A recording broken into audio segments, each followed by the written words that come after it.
there. We today are going to take a deeper dive into the sales process. I talked about this in a previous video. If you watched it, it's just all about how, do I have to sink a lot of money into this business to be successful? That was the previous video. And I shared one thing about asking questions, asking the right questions to even pre-qualify your client. Because for me, I'm in the pet industry. So if I'm talking to somebody and I say, do you have a cat or a dog?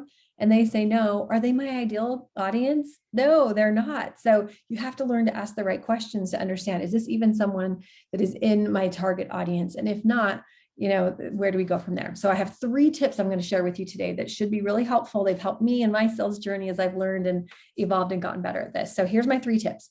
Number 1, and it kind of it's a piggyback. I told you I could do a whole block just on this one thing. It comes from this one thing, and it is talk less, ask more.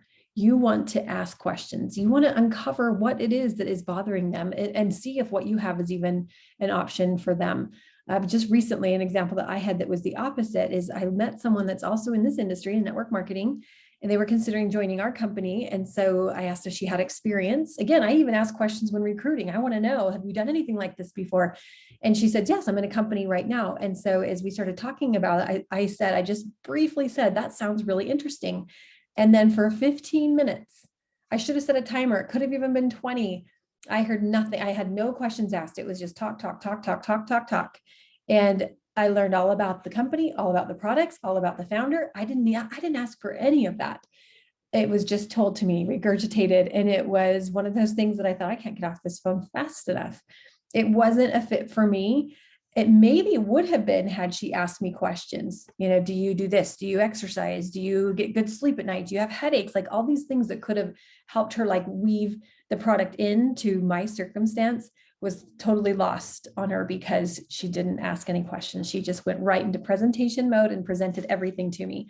So we call it word vomit. Have you ever heard that before? So just get in the habit of talking to your prospective clients by asking questions and allowing them to elaborate and asking clarifying questions so that they do more of the talking and you do all of the listening. Okay, so that's tip number 1, ask questions. Number 2 is then present solutions.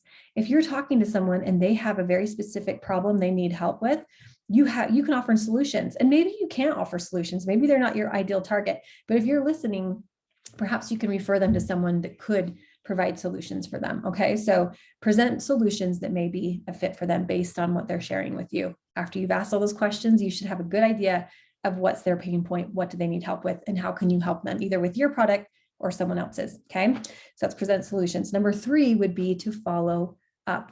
This is by far the most important tip I could give because I can't tell you how many sales I've had in my own business as a result of following up, but also people that have followed up with me that after they've shared what they have and I've given it some time to think about, they follow up with me and say, are you ready? Do you want to buy this? Do you want to try this? Do you want a free sample? Whatever it is they're offering, they're asking, they're following up with me. And that has gotten sale after sale after sale on the receiving end, but on my receiving end, but also on the giving end.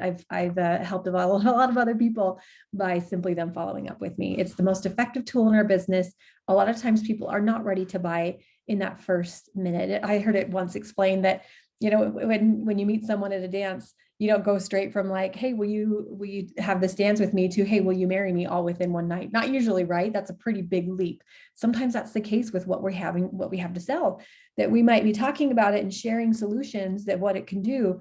That's a pretty big leap for them in that one moment. So it might take weeks, it might take months, it might even take years before they're ready to buy or try your product. And that is okay.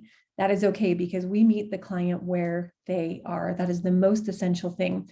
If you want them to be a good referral partner, if you want them to recommend you to their friends and family, treat them with kindness, with respect, and ask a lot of questions and provide those solutions in a non-salesy, sleazy way. We don't like to be that person, right? I don't like to be that person that's lunged on, in that 15-minute scenario. I didn't love that. It didn't feel great. It wasn't really good use of my time. And when I'm at the mall and someone jumps up to me and says, do you want to try this product? Do you want to try this oil?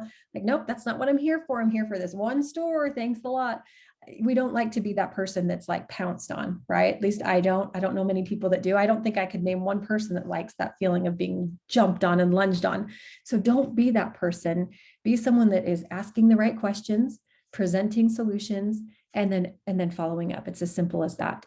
And ask for those referrals. If you meet someone that's not what you have, is not a good fit for them, if you've treated them with kindness and respect and given them a chance to talk and elaborate and uncover what solutions you have to offer them, and if it's not something that works for them, like for example, in my business, if they don't have a pet, it's not a good fit for me. But do you have anybody that that has a pet that has this issue or this issue? Or do you have friends that love their pets so much they're posting on social media about them all the time? That might be my ideal client.